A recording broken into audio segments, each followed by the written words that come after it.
வெளிச்சமான உலகத்துக்கே வெளிச்சம் கொடுக்கிற சூரிய பகவானை ராசி அதிபதியா கொண்ட சிம்ம ராசிக்கு கூரிய பிச்சுக்கிட்டு கோடி கோடியா கொட்ட போகுது. குரு பகவானுடைய வக்ர பயிற்சினால 10 விஷயம் பக்காவா நடக்க போகுதுன்னு நான் சொல்றேன். உடனே சிம்மம் யோசிப்பீங்க. அப்படியா?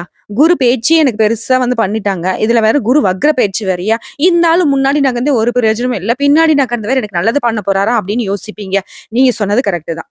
குருவினுடைய பயிற்சி அப்படிங்கிறது உங்களுக்கு சாதகமா இல்லையா? சோ வக்ர பயிற்சி அப்படிங்கிறது அப்படியே உள்டாங்க. உங்களுக்கு சாதகமா இருக்கு. உள்ள வச்சு நல்லா கவனிச்சவங்கள தூக்கி வெளிய போட்டுட்டு, வெளிய கஷ்டப்பட்டவங்கள உள்ள தூக்கி நல்லா விருந்து குடுத்து, கோடான கோடி பணத்த குடுத்து, உங்க வாழ்க்கைய சீரும் சிறப்புமா வாழு தம்பி அப்படின்னு அனுப்பிச்சு விட போறாரு. எப்படி? அக்டோபர் 9ஆம் தேதியில இருந்து அடுத்து வரக்கூடிய 4 மாத காலம் பிப்ரவரி 4ஆம் தேதி வரைக்கும் ஜம்முன்னு உங்களுக்கு கவனிப்பு இருக்க போகுது. பல விதங்கள்ல பண வரவு, பேரு புகழு, தொழில்ல நல்ல முன்னேற்றம், லாபம் வரப்போகுது. சுப நிகழ்ச்சிகள், திருமணம் கைகூடி வரப்போகுது. குழந்தை பாக்கியம் கிடைக்க போகுது. திருமண வாழ்க்கையில சண்டை சச்சரவு இருக்கீங்களா? அதெல்லாம் சரியாக போகுது. சகல விதங்களையும் 10 விஷயம் 10 பொருத்தம்ன்னு சொல்லுவாங்க இல்லையா? அந்த மாரி 10 விஷயத்த உங்களுக்கு பக்காவா கொண்டு வந்திருக்கேன். என்னன்னு பார்க்கலாமா? சிம்ம ராசிய பொறுத்தவரைக்கும் இந்த குரு பெயர்ச்சி எப்படி இருக்கு? குருவினுடைய ஒவ்வொரு பயணமும் உங்க வாழ்க்கையில பல மாற்றங்களை ஏற்படுத்த போகுது. வாழ்க்கை போக்கியே கூட இவரால மாத்த முடியும். குருவால வாழ்ந்தவங்களும் இருக்காங்க, வீழ்ந்தவங்களும் இருக்காங்க. சோ ஆல்ரெடி வீழ்ந்துட்டீங்க. இப்ப வாழ போறீங்க.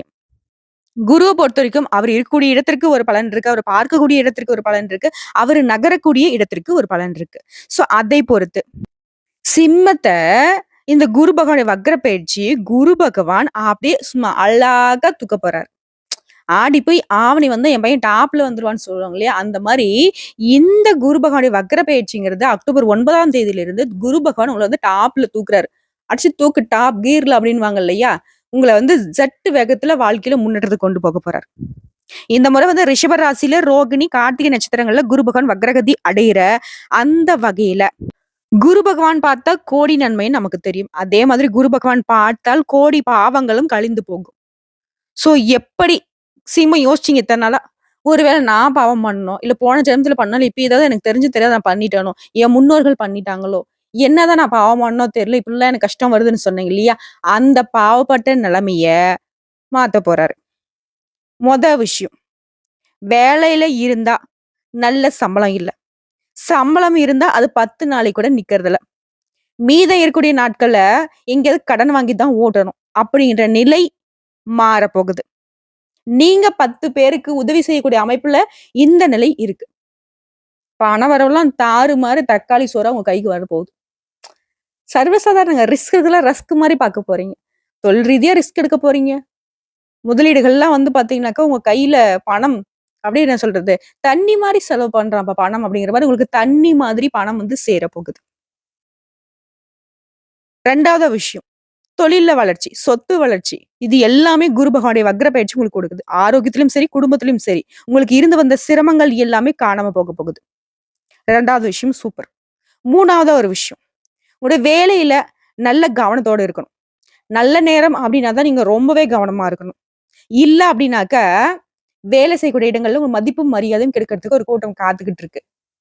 சொல்லுவாங்க இல்லையா? ஊர் வழக்குல, "அப்பன் எப்ப சாவான், திண்ண எப்ப காலியாகும்ன்னு" சொல்லுவாங்க. அது ஒரு பழமொழி. தப்பா எடுத்துக்காதீங்க. அந்த மாதிரி நீங்க எப்ப அசருவீங்க, உங்கள காலி பண்ணலான்னு பார்த்துட்டு இருக்காங்க. ரொம்ப நல்லா இருக்கானே, இவனுக்கு எல்லா விதத்துலயும் நல்லதே நடக்குதே அப்படின்னு அப்படியே கண் கொத்தி பாம்பா பார்த்துக்கிட்டு இருக்காங்க. கழுகு பார்வையில உங்கள பார்த்துட்டு இருக்காங்க. சோ கவனமா இருக்கணும். அதே மாதிரி ஒரு விஷயம் புரிஞ்சுக்கோங்க. சிம்ம ராசிக்காரங்களே யாருக்கு உதவி செய்தாலும் சரி, உதவி செய்யறதுக்கு முன்னாடி உண்மையாவே அந்த உதவி அவங்களுக்கு தேவைப்படுதா? அவங்க அந்த கஷ்ட காலத்துல இருக்காங்களான்னு தெரிஞ்சுட்டு உதவி பண்ணுங்க. ஏன்னா, உங்ககிட்ட சும்மா சும்மா உதவிங்கிற பேர்ல உங்களுடைய உழைப்பை சுரண்டிக்கிட்டு இருக்குது ஒரு கூட்டம். கூட பொறந்தவங்க, ஃப்ரெண்ட்ஸ் வாட்டெவர். நான் யாரும் குறிப்பிட்டு சொல்லலைங்க. அத புரிஞ்சுக்கோங்க. முக்கியமா வேலை செய்யக்கூடிய இடங்கள்ல சக ஊழியர்கள்கிட்ட கொஞ்சம் பார்த்து இருங்க.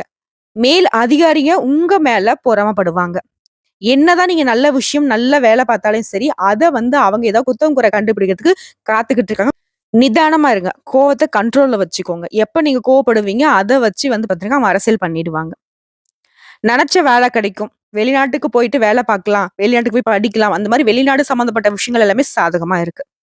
பிசினஸ் விஷயங்கள்ல எல்லா விதங்கள்லயும் உங்களுக்கு நெனச்ச மாதிரியே நடக்குங்க. நீங்க முயற்சி செய்றீங்களா, அந்த முயற்சிகள் எல்லாமே கைகூடி வரும். 4வது ஒரு விஷயம். கடந்த 1 வருஷமா கஷ்டம் தான். சொல்ற அளவுக்கு சிறப்பா இல்ல. அந்த நிலை இந்த காலகட்டத்துல இந்த 4 மாசம் உங்களுக்கு மாற்றத்த கொடுக்க போகுது. சீரும் சிறப்புமா இருக்க போறீங்க. பணத்த சேமிக்க முடியும். ரூ. 1 சேமிக்க முடியல. ரூ. 1 வந்தாக்கா ரூ. 100 செலவு வருது. இப்படின்ற நிலை மாறப்போகுது. வரக்கூடிய செலவுகள் எல்லாமே சுப செலவுகளா மாறப்போகுது. ஸோ 4வது விஷயம் பக்கா. 5வது ஒரு விஷயம். பொது வாழ்க்கையிலும் சரி, அரசியல்ல இருக்கிறவங்களுக்கும் ரொம்பவே சாதகமான காலகட்டம் தான். இருந்தாலும், இத சொல்லுவாங்க இல்லையா? பொத்தாம் பொதுவா இருந்தாவே நெறைய கஷ்டங்கள அனுபவிக்கணும். நெறைய கெட்ட பேர் உங்கள தேடி வரும். ஸோ கவனமா இருங்க. உங்களுடைய பதவிகள் தேடி வரும். முக்கியமா நீங்க வைக்கக்கூடிய பதவியினால நெறைய பேருக்கு உதவிகள் செய்ய போறீங்க. ஸோ 5வது விஷயம் பக்கா. 6வது விஷயம். மன வாழ்க்கையில இருந்து வந்த பிரச்சனைகள் சரியாக போகுது. கணவன் மனைவிக்கிடையே இருந்த கசப்பான உறவு மாறப்போகுது. இனிமையா இருக்க போகுது. கொஞ்சம் கொஞ்சமா உங்களுக்குள்ள இருக்கக்கூடிய அந்த மனக்கசப்புகள் நீங்கி அந்யோன்யம் அதிகரிக்கும் போது ஒற்றுமை பலப்பட போகுது. மத்தவங்களே அடடா! என்ன ஒரு அற்புதமான ஜோடின்னு சொல்லக்கூடிய அளவுக்கு உங்களுடைய மன வாழ்க்கை இனிமையா மாறப்போகுது. 7வது விஷயம். வீட்ல இருக்கிறவங்களால கடன் தொல்லை இருந்துச்சு. சொத்துக்கள இழந்திருப்பீங்க, நிலத்த இழந்திருப்பீங்க. இந்த மாதிரியான வாழ்க்கையில கஷ்டகாலம் அப்படிங்கிறது சிம்மத்திற்கு மட்டும் எழுதிருச்சோன்னு கூட நீங்க யோசிச்சிருப்பீங்க. அந்த மாதிரி உங்களை உங்க கைய விட்டு போன எல்லா விஷயமும் உங்க கைக்கு வந்து சேரும். நிலம் சம்பந்தப்பட்ட பிரச்சனைகள் எல்லாமே சரியாக போகுது. உங்க வாழ்க்கையில இனி வந்து வசந்த காலங்க. முக்கியமா ஆரோக்கிய ரீதியா நீங்க பட்ட கஷ்டங்கள் விலகப் போகுது. நோய் நொடிகள் உங்கள விட்டு விலகப் போகுது. ஆரோக்கியம் மேம்பட போகுது. நல்ல திடகாத்திரமான ஆரோக்கியத்தோட செழிப்பா வாழப் போறீங்க. அடுத்த 8வது ஒரு விஷயம். சுப செலவுகள் இருக்குங்க. ஆனா, அ தொழில் ரீதியா பார்க்கிறப்போ, பெருசா எந்த ஒரு விஷயத்திலயும் முதலீடு பண்ணாதீங்க. நீங்க அகல கால் மட்டும் வைக்க வேணாம். நமக்கு தான் இவ்ளோ பணம் வரவு இருக்கே! நமக்கு தான் நல்ல தொழில் இருக்கே! அப்படின்னு சொல்ட்டு முதலீடு பண்ணலாம். ஆனா, அளவான முதலீடு இருக்கணும். அகலக்கால் அப்படின்னு நான் சொல்லிட்டேன். ஸோ குறிப்பிட்டு இத நீங்க புரிஞ்சுக்கணும். எந்த ஒரு விஷயத்த செய்றதாலும் சரி, 1 முறைக்கு 2 முறை யோசிச்சு, எந்த விதமான முதலீடுகளையும் செய்வது நல்லது. பணத்த சேமிக்கிறதுக்கு முயற்சி பண்ணுங்க. இல்ல அப்டின்னாக்க, அந்த செலவு வந்து பாத்தீங்கன்னா, சுப செலவா தான் இருக்கும்.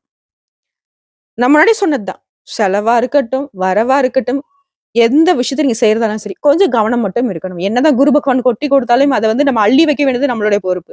அதான் கொட்டுறாரே, நம்ம ஏன் அத வந்து சேமிச்சுக்கிட்டு அங்கங்க கொட்டி சிதறி கிடக்கட்டும் அப்டின்னாக்க, எல்லா காலமும் ஒரே மாரி இருக்காது. புரியுதுங்களா?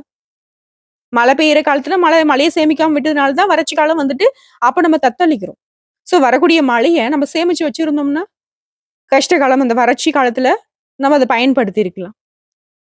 நெறைய விஷயங்கள் இயற்கையே நமக்கு கத்துக் குடுத்துட்டு இருக்கு. அதே தான் நம்ம வாழ்க்கையில நம்ம பயன்படுத்தணும். பண வரவுக்கும், மழைக்குமே சம்மந்தம் தான் இருக்கு. ஒரு காலத்துல நமக்கு பணவரவு ஜாஸ்தி இருக்கிறப்போ, நம்ம அத வந்துட்டு சரியான முதலீடு பண்ணிட்டு, சரியான வகையில சேமிச்சு வச்சிருந்தோம் அப்டின்னாக்க, கஷ்ட காலம் வரப்போ அத நம்ம சமாளிக்க முடியும். ஏற்றம் இறக்கமான வாழ்க்கை. மேடு பள்ளமான வாழ்க்கை. ஸோ ஏற்றம் வரப்போ, அடுத்து நமக்கு பள்ளம் வரப்போதுங்கிறத புரிஞ்சுகிட்டு, நம்ம பேலன்ஸ் பண்ண கத்துக்கணும். சரிங்களா? ஸோ இதுவுமே வந்துட்டு உங்களுக்கு சாதகம் தான். அடுத்து 9வது பக்காவான விஷயம் என்னன்னு பார்த்தோம்னாக்க, உங்ககிட்ட இதுவரைக்கும் கடன் வாங்கிட்டு, கொடுக்கவே மாட்டேன். நடந்து நடந்து இந்த பெரியவங்க சொல்ற மாரி செருப்பு தேஞ்சது தான் மிச்சம். உன்கிட்ட நான் என் காச குடுத்துட்டு கேட்டவங்க தர மாட்டேங்கிற அப்படின்னு சொல்லிட்டு நம்ம எந்த அளவுக்கு மனம் வெதும்பி, வெம்பி பேசியிருப்போமோ. நான் ஆல்ரெடி பல பதிவுகள்ல சொல்லியிருக்கேன். சிம்ம ராசிக்கு கொடுக்குறவங்களுக்கு சுத்தமா செட் ஆகாதுங்க. வரக்கூடிய பணத்த பத்திரமா படுத்திக்கோங்க. வாழ்க்கை துணைக்கிட்டயும் சரி, குடும்பத்துல இருக்கவங்க சரி, உங்ககிட்ட உங்க பாக்கெட்ல இருக்கிற ரூ. 10 வந்து வெளிப்படுத்தாதீங்க. அவங்க ரூ. 100க்கு பிளான் பண்ணிட்டு உங்கள வந்து சுரண்டிடுவாங்க. உங்கள கடன்காரனா ஆக்கிருவாங்க அப்படின்னு பல பதிவுகள்ல சொல்லியிருக்கேன். சோ, இப்படிப்பட்ட நிலையில கூட உங்க பணத்த வாங்கிட்டு ஏமாத்துறவங்க, அவங்களே தன்னால வீடு தேடி வந்து, "இந்தாப்பா உன் பணம், இந்தாம்மா உன் பணம்ன்னு" திருப்பி குடுக்கக்கூடிய அமைப்புல குரு பகவானுடைய வக்ர பயிற்சி உங்களுக்கு சாதகமா இருக்கு. லாட்டரி அடிக்கக்கூடிய யோகம் இருக்குங்க. லாட்டரி அப்டின்னாக்கா, நாளைக்கே போய் லாட்டரி வாங்குறேன் இந்த பொண்ணு சொல்லிருச்சுன்லாம் நெனச்சிடாதீங்க. லாட்டரி அப்டிங்கிறது திடீர்னு வரக்கூடிய அதிர்ஷ்டம். ஸோ, இந்த மாரி திடீர் அதிர்ஷ்டங்கள் உங்கள தேடி வரும். புரியுதுங்களா? பிசினஸ் மூலம் திடீர் அதீத லாபம் கிடைக்கிறதுக்கு வாய்ப்பு இருக்கு. சரி பிசினஸ் பண்றவங்களுக்கு ஓகேம்மா. நான் தினக்கூலிம்மா. மாச சம்பளம் வாங்கிட்டு இருக்கேன். தனியார் துறையில இருக்கேன். இப்படி சொல்றீங்களா? உங்களுக்கு ஒரு ரூ. 10,000 சம்பளம் வாங்குறீங்க அப்டின்னாக்கா, உங்களுடைய சம்பளமே 2, 3 மடங்கு உயர்வுக்கு போறதுக்கான வாய்ப்பு இருக்கு. சோ, அதீத லாபம் லாபம் அப்படிங்கிறது உண்டுங்க சிம்மத்திற்கு. முக்கியமா இந்த காலகட்டத்தில உங்களுக்கு வரக்கூடிய வாய்ப்புகள் எல்லாமே நல்ல சம்பளத்தோட, உங்களுடைய தகுதி தரத்துக்கு உயர்வை தரக்கூடிய விதத்துல தான் வேலையுமே கிடைக்கும். வேலை மாறுதலும் பண்ணலாம். தாராளமா பண்ணலாம். அடுத்த 10வதா ஒரு விஷயம். காதல்ல, திருமண உறவுல கூட ஏதாவது கசப்பு தன்மை இருந்துச்சு இல்லையா? அந்த நிலை மாறப்போகுது. அதாவது காதல் பண்ணிக்கிட்டு இருக்கீங்க. திருமணத்துக்கு கைகூடும். திருமணத்துக்காக வரன் பார்த்துட்டு இருக்கீங்க. நல்ல வரன் அமையும். ஆல்ரெடி திருமணம் பண்ணிக்கிட்டு கொஞ்சம் மாரி சண்டை சச்சரவுல மாட்டிட்டு முழிச்சிட்டு இருக்கீங்க. குடும்ப வாழ்க்கை சிறக்குங்க ஆக மொத்தல. பெண்கள பொறுத்தவரைக்கும் குடும்பத்தை நிர்வகிக்கும் பெண்களுக்கு சாதகமான நாட்கள். சந்தோஷமா இருக்க போறீங்க. நெனச்சது நடக்கும். பொன் பொருள் சேர்க்கை உண்டு. ஆடை ஆபரண சேர்க்கை உண்டு. வேலைக்கு செல்லக்கூடிய பெண்களுக்கு பதவி உயர்வு உண்டு. வேலை செய்யக்கூடிய இடங்கள்ல மதிப்பு மரியாதை கூடும். நெறைய சலுகைகள் உங்களுக்கு கிடைக்கும்.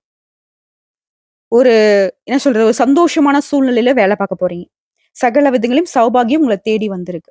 ஆக மொத்தல இந்த குரு பகவானுடைய வக்ர பயிற்சி அப்படின்றது நம்முடைய சிம்ம ராசிக்கு சிறப்பானது தான் இருக்க போகுது. எந்தெந்த விஷயத்துக்கு வருத்தப்பட்டீங்களோ, அது எல்லாத்தையுமே சரி செஞ்சு குடுக்குறாரு. கோடான கோடி பணம் உங்களுக்கு வந்து தேடி வந்தாலும் சரி, அதுக்கு ஆச்சரியப்படுறதுக்கு இல்ல. அது உங்களுக்கான பணம் தான். உங்கள தேடி வரக்கூடிய பணம் அப்படிங்கிறது உங்களுக்கானது, கடவுள் கொடுத்தது. பயன்படுத்துங்க.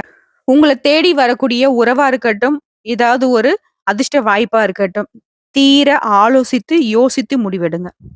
உங்கள பொறுத்தவரைக்கும் பரிகாரம் அப்படிங்கிறது, வியாழக்கிழமைகள்ல குரு தட்சிணாமூர்த்தியும், குரு பகவானையும் வழிபாடு செய்யுங்க. அந்த நாள்ல வந்துட்டு அதிகமா வந்து மஞ்சள் நிற ஆடைகள பயன்படுத்துங்க. அட்லீஸ்ட் வந்து கைக்குட்டியாவது மஞ்சள் நிறத்துல இருக்கட்டும்.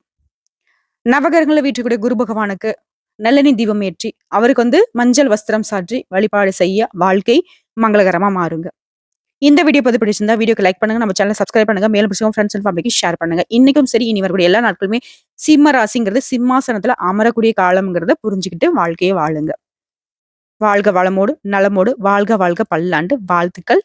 ஓம் குரு பகவானே போற்றி போற்றி. குருவே சரணம், குருவே சரணம். வீடியோ பதிவு உங்களுக்கு பிடிச்சதுனாக்க நம்ம வீடியோக்கு ஒரு லைக் பண்ணி மறக்காம நம்மளுடைய அகத்திய ராசி பலன் 2.0 சேனலை சப்ஸ்கிரைப் பண்ணி பக்கத்துல இருக்க பெல் ஐக்கனை கிளிக் பண்ணி வச்சுக்கோங்க.